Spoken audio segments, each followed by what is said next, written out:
ব্যাপক দুৰ্নীতি আছে পিছৰা নাই বিজেপি চৰকাৰৰ সৰভোগৰ নিচুকাত জিঅ' বেগৰ কামৰ দুৰ্নীতিৰ বিৰুদ্ধে নৈপৰীয়া ৰাইজে তীব্ৰ প্ৰতিবাদ সাব্যস্ত কৰে। মন্ত্ৰী পীযুষ হাজৰিকা গো বেগ, জিঅ' বেগৰ কাম চলি থকা ঠিকাদাৰ গো বেগ আদিৰ শ্লোগানেৰে উত্তাল কৰি তোলে নৈপৰীয়া ৰাইজে।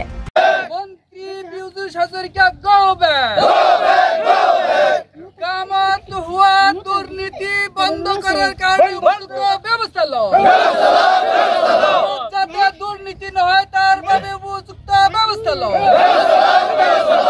মন্ত্ৰী পীযুষ হাজৰিকা ডিপাৰ্টমেণ্টে ব্যৱস্থা লওক।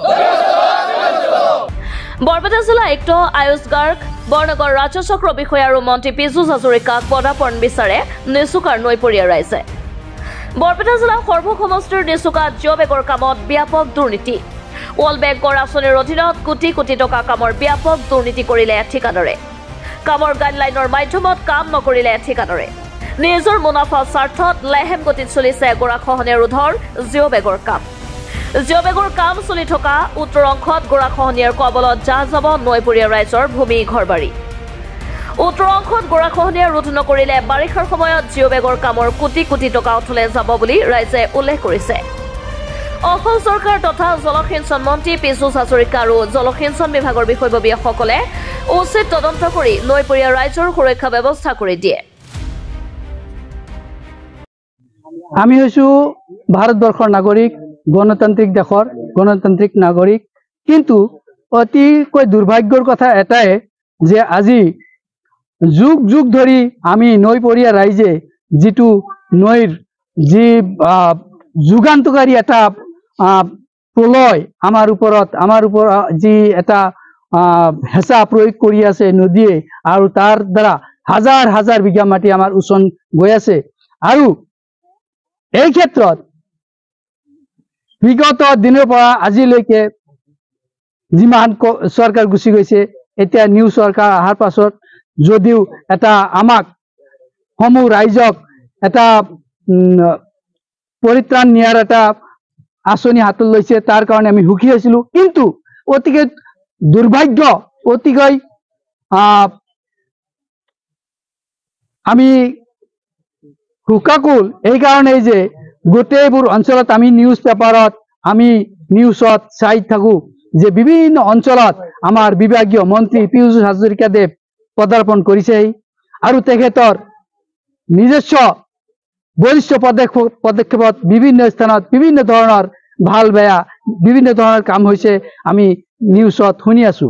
কিন্তু দুৰ্ভাগ্যবশতঃ আমাৰ এইখন অঞ্চলত আমি এই নৈপৰীয়া ৰাইজ, আমি নিচুকা, খুদনাবাৰী, চেঙেলীয়া এই অঞ্চলৰে আমাৰ এই নিচুকা, চেঙেলীয়া, খুদনাবাৰী অঞ্চলত এতিয়ালৈকে একবাৰো পদাৰ্পণ কৰিব পৰা নাই। এইটো আমি কৈ আমাৰ কাৰণে অতি দুৰ্ভাগ্য আৰু পৰিতাপৰ কথা। গতিকে এই ক্ষেত্ৰত আমি বিশেষকৈ আহ্বান জনাম মন্ত্ৰী পীযুষ হাজৰিকাদেৱ, যদিও আমাৰ চৰকাৰৰ এতিয়া কাৰ্যকাল সমাপ্ত হৈছেহি, তথাপিও বিভাগীয় অফিচাৰসকল, বিভিন্ন আমোলাসকল আছে, তেখেতসকলৰ দ্বাৰা তেখেতসকলে যাতে আমাৰ এই দুৰ্ভগীয়া অঞ্চলৰ দুৰ্ভগীয়া অৱস্থা পৰিদৰ্শন কৰি ইয়াত যাতে উপযুক্ত ব্যৱস্থা হাতত লয়। দেখা গৈছে বেকী নদীৰ ৱৰ্ল্ড বেংকৰ কাম চলি আছে, কি ক'ব এই ক্ষেত্ৰত? কি ক'ব? হয়, আমাৰ অতি এটা ডাঙৰ এটা সপোন আছিল যে আমি কেতিয়া এই বেকী নৈৰ কবলৰ পৰা আমি ৰক্ষা পাম।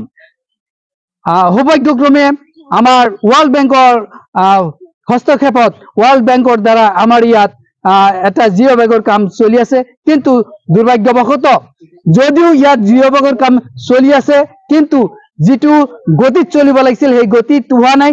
আৰু লগতে ইয়াতকৈ ডাঙৰ এটা ভয়ংকৰ বিপদ আমাৰ সন্মুখত ৰৈ গৈ আছে যে আমাৰ উত্তৰ ফালে যিটো বৰ্তমান যিটো প্ৰলয়, যিটো গতিত গৰাখহনীয়া আকৌ ৰূপ লৈছে, এই গৰাখহনীয়া যদি উপযুক্ত ধৰণে প্ৰতিৰোধ কৰিব পৰা নাযায়, তেতিয়াহ'লে আমাৰ এই কোটি টকীয়া যি হাজাৰ হাজাৰ কোটি টকীয়া যি আঁচনি, এই গোটেই আঁচনিটো এটা বিফলে যাব বুলি আমাৰ দৃঢ় বিশ্বাস। গতিকে এই মিডিয়াৰ জৰিয়তে যদি কোনো মন্ত্ৰী বিষয়াই চাই আছে, দয়া কৰি তেখেতসকলে আমাৰ এই অঞ্চল পৰিদৰ্শন কৰক, আৰু লগতে বিশেষকৈ ডিসি এসডিসি মহোদয়সকলক আমি ৰাইজৰ তৰফৰ পৰা বিনম্ৰভাৱে অনুৰোধ জনাম তেখেতসকলে অনতিপলমে আহি আমাৰ এই ঠাইখিনি পৰিদৰ্শন কৰি ইয়াৰ উপযুক্ত ব্যৱস্থা হাতত লয় আৰু আমাৰ এই নৈপৰীয়া ৰাইজৰ দুখ দুৰ্দশাৰ পৰা সকলোকে যাতে পৰিত্ৰাণ দিয়ে তাৰে কামনা কৰিছো। দেখা গৈছে যে ইয়াতে নৈপৰীয়া যিসকল ৰাইজ আছে তেওঁলোকৰ ভূমি হাজাৰ হাজাৰ বিঘা নৈ যা গৈছে, কি ক'ব নৈপৰীয়া ৰাইজসকলক কি আপুনি জনাব? হয়, এইটো আমাৰ এটা আগতে গলো আমাৰ বিগত দিনত যুগ ধৰি কিমান চৰকাৰ গুচি গৈছে, কোনো এটা চৰকাৰে আমাৰ এই যে নদীৰ যিটো আক্ৰমণ এই আক্ৰমণৰ পৰা পৰিত্ৰাণ পোৱাৰ কাৰণে কোনো চৰকাৰে উচিত ব্যৱস্থা লোৱা নাছিল।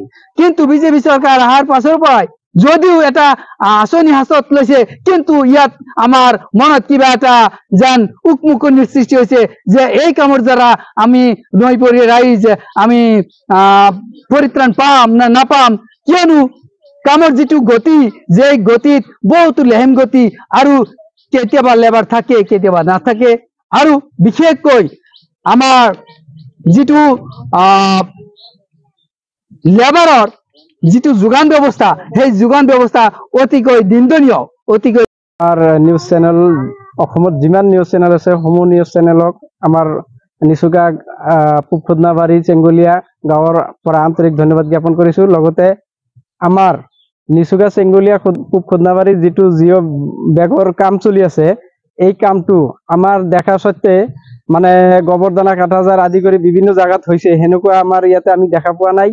আৰ ইয়াতে আমি যেনেকুৱা মানে ফাৰ্ষ্টৰ পৰা চাই আছো ইয়াতে বিভিন্ন জায়গাৰ পৰা বিভিন্ন আমাৰ বিভাগীয় ইঞ্জিনিয়াৰ সুদূৰ নেদাৰলেণ্ডৰ পৰাও অহা ইঞ্জিনিয়াৰ ইয়াতে আগমন কৰিছিল আৰু তেওঁলোকে ইমান ডাঙৰ ডাঙৰ মানুহ আহি ইয়াতে কামটো কৰাৰ যিটো মই এথান যিটো মানে আমি চাই আছো মানে এই কামটো সেই হিচাপ মতে হোৱা নাই। আমাৰ এই নিচুকা খুদনাবাৰী গাঁৱৰ ৰাইজৰ আমাৰ এনেকুৱা অনুমান হৈ আছে যে এই কামত আমাৰ এই গাঁও সুৰক্ষিত নহব। সেইকাৰণে আমি কাম চলি আছে বেকিনৰ যি কালৰূপ বেলেগ ফালে যোৱা পৰিলক্ষিত হৈছে। এই ক্ষেত্ৰত মানে সেইটোৱে কৈ আছো যে যেনেকুৱা আমাৰ এই বেকি নদীৰ গৰাখহনীয়া এই গৰাখহনীয়া এনেকুৱা বান্ধত কোনো কাম নহব। সেইকাৰণে আমি আমাৰ বিভাগীয় ঊৰ্ধ্বতম মহলক আনকি আমাৰ বিভাগীয় ডিপাৰ্টমেন্টৰ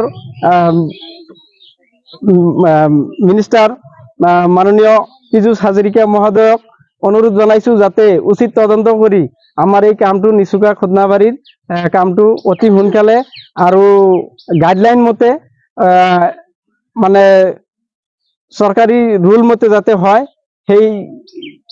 সেইটো কৰাৰ কাৰণে আমি নিচুকা খুদনাবাৰী ৰাইজে জোৰদাৰ চৰকাৰৰ ওচৰলৈ আবেদন জনাইছো, অনুৰোধ জনাইছো। দেখা গৈছে যে পঞ্চায়তৰ ফালৰ পৰা ইয়াত কাম কৰা হৈছিলে অকলে গ'ল বেকি নদীৰ বৰষুণে। এইটো পঞ্চায়তৰ ফালৰ পৰা যিটো কাম হৈছে এইটোতো একদম হাস্যকৰ কথা, মানে হাতীৰ মুখত এটা চকলেট দিয়া হেন হয়। এইটোতো কোনোদিনও মানে আমাৰ কোনো কামতে অহা নাই।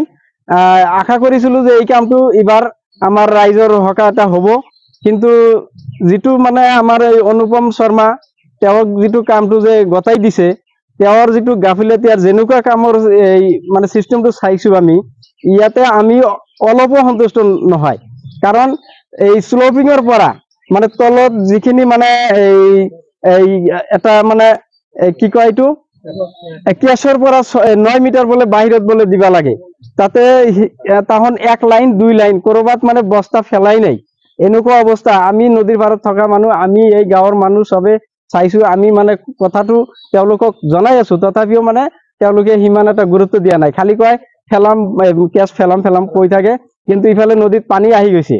পানী আহিছে যদি এতিয়াতো পানী ওপৰলৈ উঠি আছে, তলৰ ফালে যে খালি খালি জায়গা আছে সেইবিলাকতো তেওঁলোকে মানে দেখুৱাব যে নাই গোটেই জায়গাত আমি ফেলাইছো, কিন্তু আচলতে গোটেই জায়গাত ফেলা নাই। আর এই এনেকুৱা বান্ধত আমি অলপো সন্তুষ্ট নহয়। ওয়াৰ্ল্ড ব্যাংকৰ কাম, ইমান টকাৰ কাম, ইমান মানুহক মানে খেতি যিবিলাক মানুহৰ খেতি মাটি পৰিছে মানে এইটো মই মানে একচুৱেলি ক'ব নোৱাৰো কিমান টকাৰ কাম, কিন্তু যে নহওক এই ইমান টকাৰ কাম এটা ঊৰ্ধ্বতম মহলৰ এজনো মানুহ কোনোদিনা আহি কামটো তদন্ত কৰা নাই। ইয়াৰ কাৰণে আমি অলপ দুখ পাইছো। আহিছিল নেকি? আমাৰ দৃষ্টিগোচৰ হোৱা নাই। মাজে সময়ে আহিছে, কলি একদম নাকলি ভুল হ'ব, মাজে সময়ে আহিছিল। যোৱা 2 বছৰ ধৰি চলি আছে, কিন্তু এই ক্ষেত্ৰত দেখা গৈছে কাম মানে যেনেকুৱা হ'ব লাগিছিল তেনেকুৱা হোৱা নাই। এইটো মানে যিটো ANPL কোম্পানী যে ঠিকা লৈছে, এই ঠিকা লোৱাৰ তেওঁলোকে মানে যেনেকুৱা ধৰণৰ কাম কৰিব লাগিছে সেই ধৰণে কৰা নাই। আৰু কাম এটা কৰিবলৈ হ'লে আমাৰ যিবিলাক লেবাৰৰ প্ৰয়োজন হয়, এই লেবাৰবিলাকেও তাৰমানে ইয়াত আহিব নাই, কাৰণ লেবাৰবিলাকে তাৰ উপযুক্ত মূল্য পোৱা নাই, যাৰ কাৰণে ইয়াত লেবাৰসকলে আহি পোৱা নাই। গতিকে অসম চৰকাৰক আহ্বান জনাইছো যাতে অসম চৰকাৰে আমাৰ এই কামবিলাক তদন্ত কৰি কামবিলাক য'ত মানে অলপ মিষ্টেক হৈ আছে সেইবিলাক তদন্ত কৰি যাতে আমাৰ এই কামবিলাকৰ সমস্যা সমাধান যিটো আমি সন্মুখীন হৈছো এইটো যাতে সমাধান কৰে, ইয়াৰ কাৰণে অসম চৰকাৰক আহ্বান জনাইছো। দেখা গৈছে যে নদী বান্ধৰ কাম চলি আছে অল বেংকৰ, বহুত মানুহৰ ইয়াতে গছৰ পৰা আৰম্ভ কৰি বিভিন্ন ঘৰ বাৰী ইয়াতে পৰা পৰিলক্ষিত হৈছে। বিভিন্ন মানুহে ইয়াত পইচা পোৱা নাই, কি ক'ব এই ক্ষেত্ৰত? হয়, বহুতে পইচা পাইছে, কিছুমানে পইচা পোৱাও নাই। এতিয়া কোনোবাই কিবা কাৰণত পইচা পাইছে পোৱা নাই, এই ক্ষেত্ৰত মই মানে কোনো জ্ঞাত নহয়। কি ক'ব ডিপাৰ্টমেণ্টক, আপুনি কি আহ্বান জনাব? ডিপাৰ্টমেণ্ট মানে অলপ মোৰ জনা মতে ডিপাৰ্টমেণ্ট অলপ অৱহেলা কৰিছে, তেওঁলোকে মানে উচিত তদন্ত কৰিব লাগিছিল, কিন্তু হিচাপে কৰা নাই। তদন্তটো কৰিলে আমাৰ পক্ষে ভাল আছিল, বা যিটো আমি সমস্যাৰ সন্মুখীন হৈ আছো সেইটো সমাধান হ'লহেঁতেন। যি অৱস্থাৰ যিটো গাইডবান সুচাৰুৰূপে হোৱা নাই, গতিকে আমি চৰকাৰৰ ওচৰত আবেদন জনাইছো যে এই বান্ধখনত উচিত তদন্ত কৰি যাতে এই বান্ধখন সুচাৰুৰূপে সম্পূৰ্ণ কৰে, তাৰ বাবে আবেদন জনাইছো ৰাইজৰ হৈ। আৰু আমাৰ এই PC হাজৰিকা ডাঙৰীয়াক আমি অনুৰোধ জনাইছো এই কামৰ অতি সোনকালে যাতে তদন্ত কৰি ইয়াৰ গাইডলাইন হিচাপে যাতে কাম হয় সেই হিচাপে আমি অনুৰোধ জনাইছো। আৰু গাইডলাইনত যিদৰে আছে সেইদৰে কাম কিন্তু হোৱা নাই। ঠায়ে ঠায়ে ড্ৰেইন বন্ধা হৈছে, কিন্তু ড্ৰেইনবিলাক সুচাৰুৰূপে বন্ধা নাই। আমাৰ ৰাইজৰ ভৱিষ্যতে খেতি বাতিত অসুবিধা হ'ব, গতিকে এই অঞ্চলৰ মানুহৰ যাতে ক্ষতি নহয় তাৰ বাবে আমি অনুৰোধ জনাইছো। গাইডবান দি আছে, কিন্তু ভিতৰ ফালেদি পূব খুদনাবাৰী দি নদীটো ভিতৰ ফালেদি সোমাই আছে। এই ঠিকাদাৰে ইয়াৰ কিন্তু তদন্ত লোৱা নাই, আৰু এই ভাঙি যে ভিতৰ ফালেদি সোমাই আছে এই কামখিনি তেওঁ অতি সোনকালে কৰাৰ কাৰণে আমি ৰাইজৰ হৈ অনুৰোধ জনাইছো। ধন্যবাদ। সৰভোগৰ পৰা ৰমেশ তালুকদাৰৰ ৰিপৰ্ট, এনি লাইভ।